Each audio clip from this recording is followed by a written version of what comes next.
Sanibonani, nansi enye indaba yesiZulu ekhuluma ngezimizimi, umgumbagumbane wezimizimi. Balulekile ukufundela iy'ngane iy'ncwadi, kuyabasusa la bakhona bahambe ngokomqondo ba-travel okanye bahambe bazulazulise ingqondo ukuze bakwazi ukuthi bacabange. Ukufunda indaba futhi kuyakusondeza nomntwana ukuze nizokwazi ukuthi nibe nento enizokhuluma ngayo. Kubalulekile ukuthi usuku nosuku sifundele ingane ukuze zizokwazi ukuthi kufundwa kanjani. Namagama bayakwazi ukubabamba kahle uma bewalanda esitorini. Lalele kithokozele. Kwasukasukela kwakukhona uSimphengo Obhozwane ibhodo encane noPitball.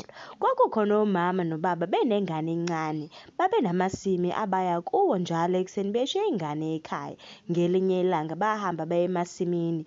Besasemasimini kwafika izimo endlini yabo, lafica ingane, layithatha ingane izimo layifaka esakeni lahamba nayo. Lithe lisahamba izimo lahlangana nomunye nje omkhulu, alibingelele omkhulu livume. Anganaki nje omkhulu ukuthi liphetheni leli zimo.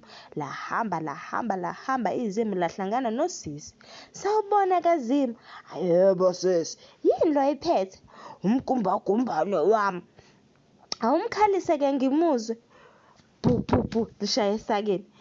Kukhala into esakeni ecula kahle ithi, obaba bethu basezingadini, omama bethu basezingadini, sengithi he ngomlenzana. Awu, waze wakhala kamnandi umgumbagumbane wakho. Esho eqhubeka ehamba. Awu, lahamba futhi izimo indawo ende kakhulu. Lahlangana nobhuti othile. That's my phone. Leave it like that. Okhulile nje impela. Alibuze izimo ukuthi liphetheni, lasho okufanayo nakusisi laze lamkhalisela umgumbagumbane walo. Laphinda lahamba ende kakhulu indlela izimo. Sekukude kakhulu manje kubo kwengane esesakeni.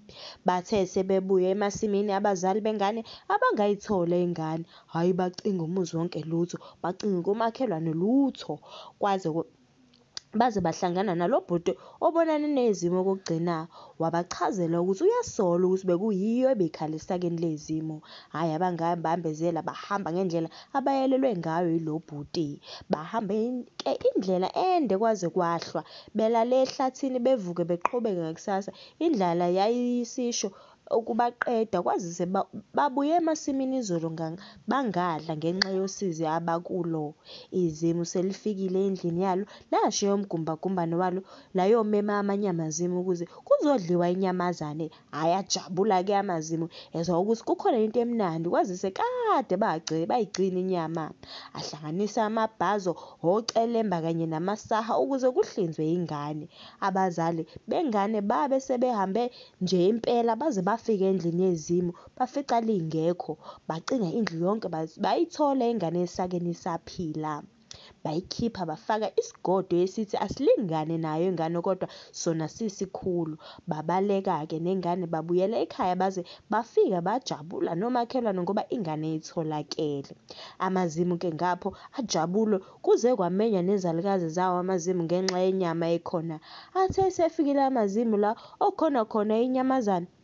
Alibone isaka likhukhumele okusho ukuthi awu khona le nyamazane.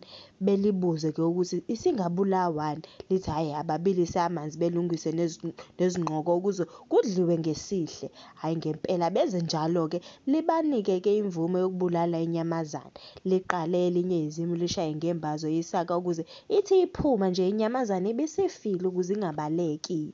Lithi lisashaya kukhale into eqinile ngathi isigodo. Ebukana emehlweni amazimu. Hawu, axakwa inyamazane eqine ngale ndlela. Hhayi beyikhiphe-ke inyamazane. Hawu belu isigodo. Hawu yazi uyasijwayela wena. Kusho amanye amazimu eshe kuleli lemhlola libanjwe ngamalimi kungachazeki.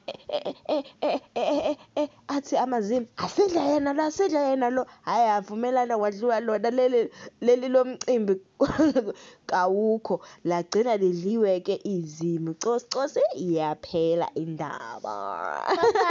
Bye.